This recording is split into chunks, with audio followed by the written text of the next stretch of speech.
نبی علیہ السلام صحابہ کو نماز پڑھ کے دکھاتے تھے اور فرماتے تھے صلو کما رأیتمونی اصلی، کہ جس طرح میں تمہارے سامنے نماز پڑھ رہا ہوں تم بھی اسی طرح نماز پڑھنے کی کوشش کرو۔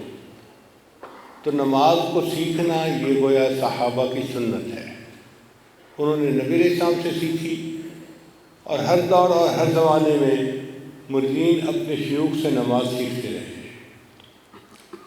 آج کے دور میں ہم یہ سمجھتے ہیں کہ شاید بیت کے تعلق کے بعد بس تعویذ دھاگے ہوتے ہیں جن سے کام چلتے ہیں، ایسی بات نہیں ہے۔